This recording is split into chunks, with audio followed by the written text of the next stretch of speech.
ये हम संतान सुख की बात करते हैं तो आईवीएफ एक ऐसा प्रोसेस है जिससे आज के समय की अगर बात की जाए तो बहुत सारे ऐसे लोग हैं जिन्हें संतान सुख की प्राप्ति हुई है। बहुत सारे लोग जो कई वर्षों से निराश थे, जिन्हें संतान सुख की प्राप्ति नहीं हो पा रही थी, उन्होंने आईवीएफ के माध्यम से संतान सुख को प्राप्त किया है। लेकिन अब अगर आज के समय में भी हम बहुत सारे लोगों की ऐसी बात की जाए, जैसे हम गांव की बात करें, दूर दराज की बात करें, तो वहाँ के लोग आज भी जागृत नहीं हैं। वो नहीं जानते कि आईवीएफ है क्या, आईवीएफ का प्रोसेस है क्या, वो समझना ही नहीं चाहते हैं या वो जानते ही नहीं हैं। तो ऐसे लोगों को आप क्या कहना चाहेंगे?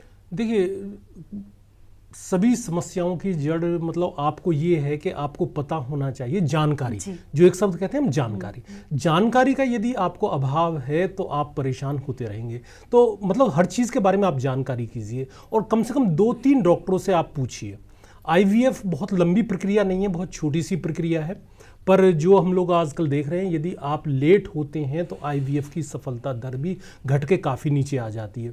यदि आप आईवीएफ का भी प्लान बना रहे हैं तो बहुत जल्दी बनाइए और जल्दी जाके आप अपना आईवीएफ प्लान कर लीजिए। पर ज्योति जी, सबसे बड़ी बात यह है कि आप देखोगे कि आईवीएफ से भी कई बार रिजल्ट नहीं मिल पाते। तो समस्या वहाँ आती है कि आखिर हम लोग करें क्या। तो हमारा जो प्रोग्राम करने का जो ध्येय है वो यही होता है कि हम सभी को ये समझा सकें कि आखिर हमारे जो ग्रंथ हैं वो क्या कहते हैं, जो टेक्नोलॉजी है वो क्या कहती है, पौराणिक जो लोग हैं वो भी क्या कहते हैं। तो उन सब का ही समावेश करके हम लोग आगे बढ़ सकते हैं। यदि कोई ये चाहता हो कि मैंने 1 लाख या 2 लाख रुपए खर्च किए और कल मुझे संतान की प्राप्ति हो जाए, वो संभव नहीं है। देखिए, हम लोग काफ़ी दिनों से काम कर रहे थे। पहले तो सैरोगेसी हो भी रही थी, आजकल तो कुछ बैन हो गई हैं कॉमर्शियल सैरोगेसी में। तो हम वहाँ ये देखते थे कि यदि अच्छा स्पर्म, अच्छा अंडा नहीं है, यदि हम लोग सैरोगेसी तक भी जाते थे तो वहाँ भी बच्चा नहीं हो पाता था।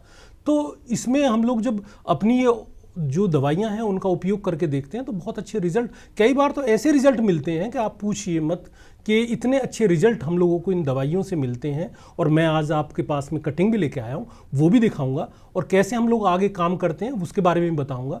तो ज़रूर प्रोग्राम के साथ आप बने रहिए और देखते रहिए और हम लोग बताएंगे इसके बारे में। पूरी चर्चा इसी विषय पर रहेगी हमारी। और जो भी आपका भी क्वेश्चन हो तो आप पूछ लीजिए, फिर मैं बताता हूँ उसके बारे में आपको। जी, तो बिल्कुल दर्शकों, आज हम बात कर रहे हैं संतान सुख के विषय में और इसके साथ ही बात कर रहे हैं आईवीएफ के बारे में। तो डॉक्टर साहब, ये तो हमने बात की मेडिकल साइंस की और प्रोसेस की, क्या बात होती है, हमारे शरीर में कौन कौन सी कमियां होती हैं जिनके कारण से हमें संतान सुख की प्राप्ति नहीं हो पाती है, या हमें कौन कौन से टेस्ट करवाने चाहिए। लेकिन अगर बात की जाए आयुर्वेद के साथ, आप हमेशा ज्योतिष को जोड़ते हैं, आप हमेशा ग्रंथों की बात करते हैं, आप हमेशा बोलते हैं कि हमारे ग्रंथों में ये लिखा हुआ है, इस पेज पर, इस अध्याय पे ये लिखा हुआ है और आप इसे करेंगे तो आपको उसका फल ज़रूर मिलेगा।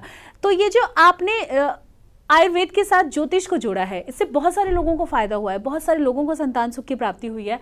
ये आपने कैसे जोड़ा, क्यों जोड़ा, क्या कारण है, मैं चाहूंगी इसके बारे में आप जरूर बताएं। देखिए, इसके बारे में ग्रंथों में लिखा हुआ है। इसमें कोई ये कहे कि मैंने जोड़ा, मैंने नहीं बिल्कुल जोड़ा है। जो ग्रंथों में लिखा हुआ है वो मेरा प्रयास होता है कि मैं आपको बताऊं। अच्छा, ग्रंथ क्या कहते हैं? ग्रंथ जैसे अब चरक संहिता आप लीजिए, 2 चीजें हैं, 2 तरह के ग्रंथ हैं हमारे पास में। एक वो ग्रंथ हैं जो पूर्व काल से चले आ रहे हैं, दूसरे ग्रंथ वो हैं कि जो हम लोग क्या नाम है, अभी कुछ लेखकों ने लिखे हैं हम लोगों के लिए। तो हम लोग करते क्या हैं कि जो अभी लेखक के ग्रंथ हैं, जो सिलेबस में हैं, वो पढ़ाया जाता है। जो पूर्व के जैसे चरक संहिता है, सारंग संहिता है, या जो भाव प्रकाश है, या भैषज रत्नावली है, इन ग्रंथों को बहुत डिटेल में नहीं पढ़ाया जाता है कॉलेजों में। तो जो हमारे जैसे चिकित्सक हैं उनको भी नहीं पता कि क्या होता है। अभी मैं आपके पास में एक कटिंग लेके आया हूँ।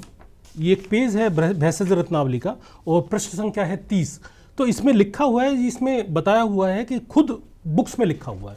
देखिए, ये जो लिखा हुआ है ये बुक्स में लिखा हुआ है। तो इसमें लिखा हुआ है समय के बारे में बताया, जो आप पूछ रहे थे कि ज्योतिष में क्या लिखा हुआ है।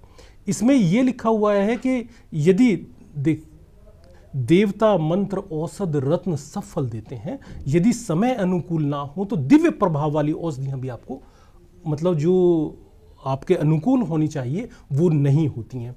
तो हम लोगों ने देखा कि ये समय क्या होता है, तो उसकी वजह से हम लोगों ने ज्योतिष को खंगाला कि जब ये लिखा हुआ है कि दिव्य प्रभाव वाली भी औषधि, कुछ जो हम लोग वर्णन करते हैं कि कुछ औषधियां हैं जो दिव्य प्रभाव वाली हैं। दिव्य प्रभाव वाली औषधियों में जो गणना होती है, एक हमारा अष्टक वर्ग आता है और एक हमारी जो दवाइयाँ होती हैं, शतावर, अश्वगंध और अष्टक वर्ग, ये दिव्य औषधियों में आती है। तो इनका देने का मतलब ये होता है कि आपको रिजल्ट विद इन 1 मंथ नहीं 15 दिन में आपको रिजल्ट मिल जाएंगे। तो जब हम ये दवाई दे रहे हैं पर समय अनुकूल ना हो, तो अब हम लोगों ने देखा कि आखिर समय सी क्या चीज़ है, इसकी वजह से जो नहीं हो रहा है, तो हम लोगों ने ज्योतिष का सहारा लिया। तो जो आपका दूसरा क्वेश्चन था कि भाई ज्योतिष को आप क्यों मिलाते हो, तो ज्योतिष क्या कहता है, और फिर मैं दोबारा फिर आयुर्वेद पे आऊँगा। ये पराशर होरा शास्त्र है। किसी भी आप ज्योतिषी से जब बात करेंगे तो वो पराशर का नाम लेगा। 2 तरह के ज्योतिषी आपको मिलेंगे, एक लाल किताब वाले मिलेंगे, एक पराशर होरा शास्त्र वाले मिलेंगे, एक और भी ज्योतिषी हैं। तो मैंने इसका विधिवत, मैं एक कहूँ कि एक विद्यार्थी हूँ, मैं कोई बहुत बड़ा ज्योतिषज्ञ नहीं हूँ, तो विद्यार्थी होने के नाते एक जिज्ञासा होती है कि भाई बुक्स में क्या लिखा हुआ है। तो देखिए ये प्रश्न संख्या है इसका 130 के करीबन है, और इसमें जो आता है 86 ये अध्याय है, इसमें लिखा हुआ है पूर्व श्राप फल। तो ये जो चर्चा है ये माँ पार्वती और भगवान शिव की ये चर्चा है, और इसमें ये बताया गया है कि कुछ ऐसे पूर्व जन्मकृत कर्म हैं जिसकी वजह से आदमी को संतान की परेशानी होती है। तो संतान की परेशानी के लिए जैसे हम लोग कहते हैं कि एक आत्मा का ज़रूर होना, चरक संहिता तो यही कहती है कि स्त्री बीज, पुरुष बीज और एक आत्मा, यदि 3 चीज़ों का मिलन नहीं होगा तो बच्चा नहीं होगा। जो मैं आपको पहले कह रहा था कि जब हम लोग सेरोगेसी की तरफ जा रहे थे और उसमें हम लोग देख रहे थे, तो उसमें हम लोग देखते थे कि स्पर्म को मिलाते हैं, अंडे को मिलाते हैं, पर कोई एक्टिविटी नहीं होती है। तो वो एक्टिविटी जब होती है उसको ही आत्मा बोलते हैं।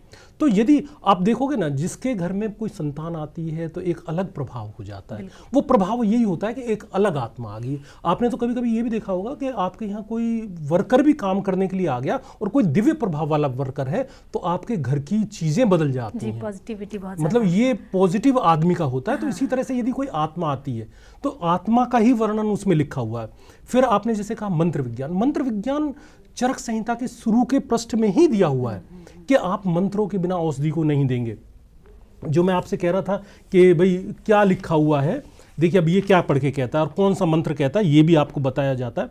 ये कहता है कि जब आप दवाई आप बना रहे हैं तब कैसे बनाएं। इसमें जो अष्टक वर्ग है, विदारी, चीर विदारी और दारू हरिद्रा, सालपर्णी, मतलब इन सब का वर्णन करने के बाद में उसने लिखा हुआ है कि शुभ नक्षत्र, शुभ तिथि, शुभ वार को ये शब्द आते हैं। प्रथम स्नान आदि होकर गणेश आदि, शंकर आदि, पार्वती आदि की पूजा करके, नमस्कार करके, जो पाक प्रवीण चिकित्सक है वो गायत्री आदि मंत्र का जाप करके, अब देखिए उसने क्या अपने आप को बचा लिया, गायत्री आदि मंत्र का जाप करके। ऐसा नहीं है कि भाई आप गायत्री का जाप कीजिए, आपके यहाँ जो भी चलन में है उसका जाप कीजिए। ये मैं नहीं कह रहा हूं, ये बुक्स कह रही है। अच्छा, इसको हम लोग क्या कहते हैं कि हम लोग बताते नहीं है किसी को भी। यदि हम लोग बता देते हैं तो उसकी समस्या वहीं हल हो जाती है। अच्छा, डर ये भी होता है कि सामने वाला मानेगा या नहीं मानेगा।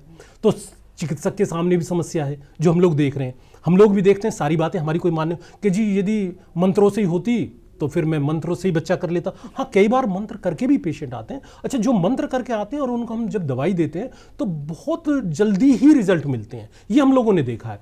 तो इसलिए मैं बार बार कहता हूं कि ज्योतिष में से जो आपको लेना है वो ज्योतिष से लीजिए, जो आयुर्वेद से लेना है वो आयुर्वेद से लीजिए, जो आपको एलोपैथ से लेना है, यदि आपको IVF कराना है तो 2 चीज़ आप पहले करा लीजिए। हर आदमी क्या चाहता है, भाई मुझे बच्चा हो जाए। तो बच्चे करने के लिए जो करना है ये हम लोगों ने प्रैक्टिकली देखा है। मतलब कई सालों से जो हम लोग कर रहे हैं, पहले हम लोग भी खुल के नहीं बताते थे क्योंकि हमारे पास में भी एग्जाम्पल नहीं थे कि भाई बच्चा, कई बार तो ये भी हम लोगों ने देखा है कि जब बच्चे को मतलब अपनाने को तैयार नहीं होते पेशेंट, जब हम लोग देखते थे तो उसमें क्या होता है, लगाव नहीं होता है। पर अब जब मंत्र विज्ञान करके और जब दिव्य आत्मा लेके आप जाते हैं, आपका घर, आपकी खुद की सोच, आपकी मतलब आर्थिक स्थिति, मैं यहाँ तक भी देखा है कि आर्थिक स्थिति बदल जाती है आदमी की। तो ये सब जो गुण है, दिव्य जो गुण है, यदि इस तरह से करते हैं, देखिए 2 चीज़ें होती हैं। एक हम लोग चिकित्सा कहते हैं असुरी चिकित्सा, एक कहते हैं दिव्य चिकित्सा। जो हम लोग दवाई देके और ये चिकित्सा करते हैं, ये दिव्य चिकित्सा है जी। और जो हम लोग IVF करते हैं, मतलब जिसमें भी हम लोग सर्जरी, एक शब्द आता है, तो सर्जरी जो शब्द है वो असुरी चिकित्सा का आता है। तो असुरी चिकित्सा में हम लोग आपको करके देंगे। उसमें होता क्या है, यदि आपके एग काम नहीं कर रहे हैं तो हमने एग बाहर से ले लिए, डोनर एग का आपने सुना होगा कि डोनर एग ले लिए। तो ये जो दिव्य प्रभाव वाली औषधि हैं, यदि आप इनको लेके और करवाते हैं तो आपको संतान भी अच्छी मिलती है और साथ साथ में आपको जो रिजल्ट है बहुत बेहतरीन रिजल्ट मिलते हैं। तो यही बताने का जो मतलब आप पूछ रहे थे कि भाई क्या आप बताएंगे, तो यही वो था बताने का। जी बिल्कुल डॉक्टर साहब, इस विषय पर आगे चर्चा करेंगे, लेकिन